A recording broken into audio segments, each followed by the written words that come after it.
My name is David Fleming from Disciples Ignited, a ministry that is focused on Jesus, advancing his kingdom and preparing his disciples. Today we're starting a new series about prayer. It's called Learning to Pray Like Jesus, and we're going to be basing our teaching on Matthew chapter 6. Let's start off by reading Matthew chapter 6, verses 5 through 14 from the NIV. And when you pray, do not be like the hypocrites, for they love to pray standing in the synagogues and on the street corners to be seen by others.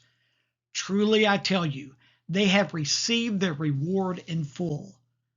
But when you pray, go into your room, close the door, and pray to your Father who is unseen.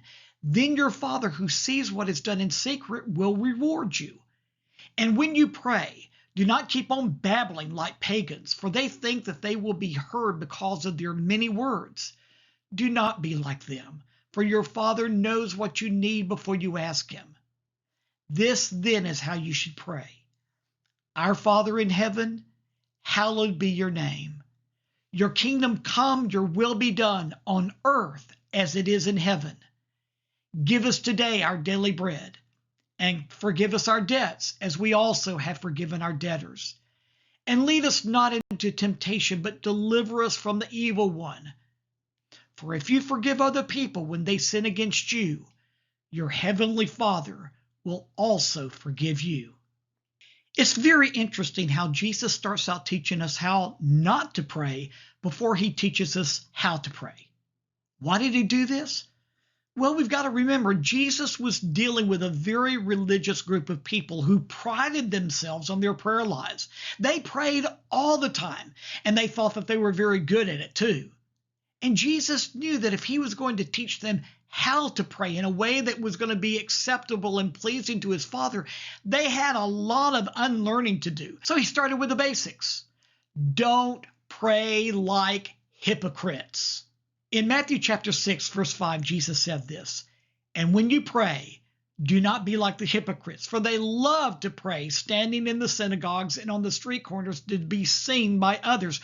Truly, I tell you, they have received their reward in full. So how do hypocrites pray? Well, let's start out by looking at the definition of hypocrite. Hypocrite comes from the Greek word which means an actor. Thus, a hypocrite is somebody that is a pretender. They're pretending to be something that they're really not.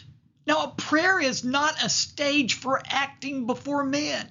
Those who do so are only looking for self-glory. They're using prayer as a stage to gain recognition of men. Now, prayer is not a stage to talk to men, but it is the means whereby we communicate with the Lord. Now, many people aren't interested in talking with God. They're really only interested in impressing people. That's what hypocrites do. And this shows us why Jesus started out teaching about prayer by teaching us how not to pray, because hypocrisy was a major problem then, and unfortunately, it's still a major problem now. You see, when hypocrites pray, they're trying to get people to think that they are what they aren't. They're trying to appear very spiritual, but they know they're not, and God knows they're not. But many people are fooled by it. But it's all a sham. It's a pretense. It's not real. And we've got to remember, God sees right through it into our heart.